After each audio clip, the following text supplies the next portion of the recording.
Hi, I'm Gareth, and if you're watching this video, you're probably a fan of the Pokemon card game. If you're new or an experienced player, I'm here to talk to you about one of my favourite events, which is pre-release, and we've got Paradox Rift coming around the corner. We're going to talk how do you get involved in pre-releases, how do the games work at pre-releases, and why I think you should play. And we'll also be doing a demonstration using a Scarlet and Violet box to show you how to do a bit of deck building. If you're still interested, please carry on watching. So you may have the question of what is pre-release and how may I get involved? Pre-release is kind of, as the title suggests, it's an event where cards are released before the scheduled date that they are available to the general public. You will get hold of a pre-release kit that looks something like this, and then you will be able to build a 40 card deck, and you will then play in a best of 1 or a best of 3 format. To be able to play in these events, you require two things. One of them is a Pokemon Play account, and the second thing is the entry fee for the tournament. The tournament fee is roughly between £25, £30. This will depend on your area, but for me that's the average. Then you get to sit down and do some deck building. So how about we do that ourselves? So this is what your money will get you. This is the Scarlet and Violet base set. Inside of this you will get a pre-built 40 card deck, some booster packs to try and make the deck better, and there will be a pre-release promo that may or may not be a good focus. You'll also get a trainer line. So let's have a look in the box.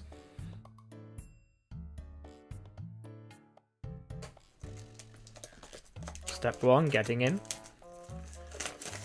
So let's have a look.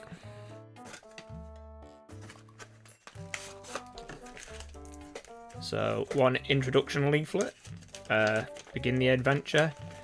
Now, instead of the big sheet, you'll get a little card which will have you the building tips on it, and there's also a set list. So there we go, that's our pre-release promo. We've got the Reveler Room with Rumbling Engine. You must discard an energy from your hand in order to use this ability. Once during your turn you may draw until you have 6 cards. So let's see what we've got in here.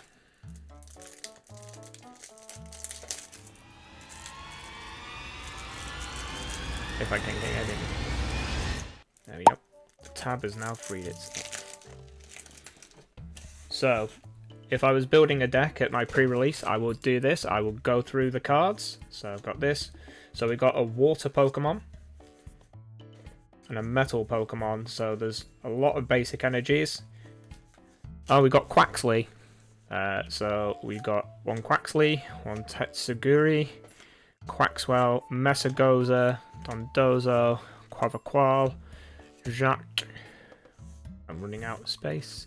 Nestball, we've got a Varoom, another Quaxly, another Tetsuguri, Reveroom, Youngster, Bruxish, Pokeball, Quaxaqual, a second Mesagoza, Dondozo, Quaxly, Tetsuguri, Ultra Ball, Professor's Research. This is the card that I was on about that will give you tips on how it works.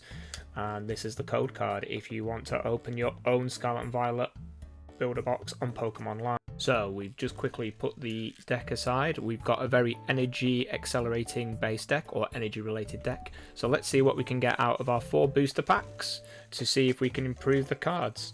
So let's start this way.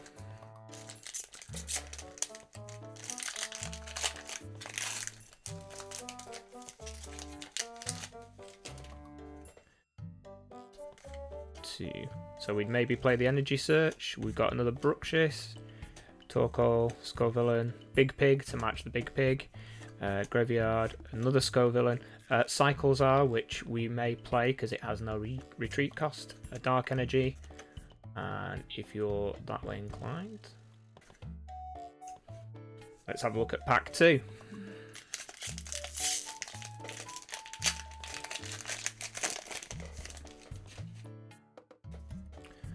Got a Bishop, Riolu, Gogoat, Scatterbug with the adapted evolution, Crocodile, Flamigo, Fortress, ooh, very shiny Stonjourner, Exoskeleton, Cetodile, one of my favourites, Annihilate, Basic, one Code Card, if you're that way inclined.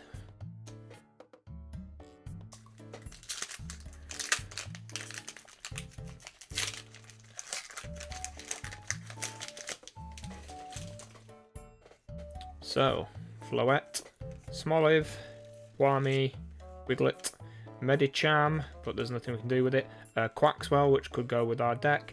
EXP Share, which we would use in Limited. Switch, which we would use in Limited. Houndoom, oh, hello. That looks very nice, doesn't it? Gardevoir EX. Energy, code card if you're that way inclined. We're on to the last pack, and then we will see what we can build from the deck.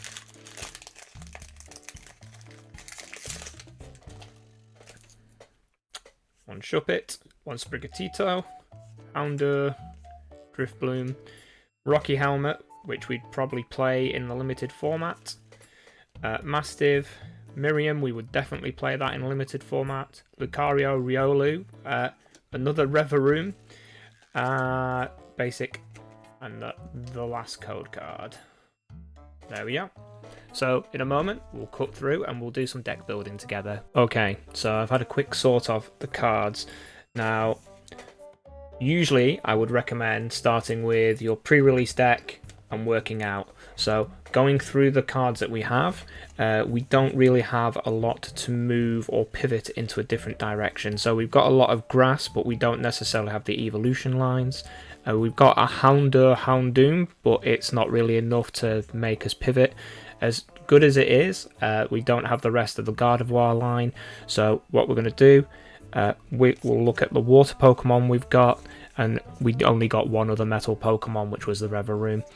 So we also, just quick side note, we did get some interesting fighting Pokemon. We did get enough to run Riolu, Lucario, and we did actually get the full Medicham line, but again, it's not enough to excite me into moving along. So we're probably going to be looking at our trainer cards, this Cyclizar, and then looking at what we got in the pre-release kit. So Bruxish, we'll probably be running that for the Vivid Charge. One of the things that it does is it finds us 3 energy. We will be running the full Quaverquow line now. We did, if I just quickly sort through these, there we go, we got another Quaxwell so we can be more consistent, and we got another Bruxish so we could be more consistent. So we've got 3 of those. The worst thing that happens is we're attacking with Quaverquow, Quaxly, and then are we running the Dendozo line Tetsuguri? So the issue we have with this is this does 50 damage for each of your Tetsuguri in the discard pile, so potentially we're doing 150. The very simple thing that we need to look at while playing a pre-release is how big is the HP of your Pokemon, is it bulky enough to stay in the game, and also does it attack for very limited energy. We're not playing constructed, so we're using the best of what we've got here. So potentially we're using this Bruxish as a little attacker, this Quaverquow as our main attacker. Let's have a look at what else we've got. We've got a full Reveroom line. We've in fact got so many Reveroom, we will probably play it like that as a draw engine. And then we've got 1 Research, 1 Pokeball, Ultra Ball, which is good at getting the Tetsuguri in there. Mesagoza is a coin flip youngster, and if we're running the Quaxly, we'll be running the Jacques to search. So let's have a look. We've got cards that we want to discard energy, so we've got Energy Search. Cyclizar, as I said, it does 100 for 3, and it also has free retreat. EXP Share will probably be good. The Switch we would be good because sometimes you have a Pokemon with a lot of damage. So in a pre-release set, unlike a standard game, you only have 4 prize cards, when sometimes the resource management is very important. Miriam and Rocky Helmet. So that gives us how many cards? We've got 40 cards to play. 1, 2, 3, 4, 5, 6, 7, 8, 9, 10, 11. We will not be playing those.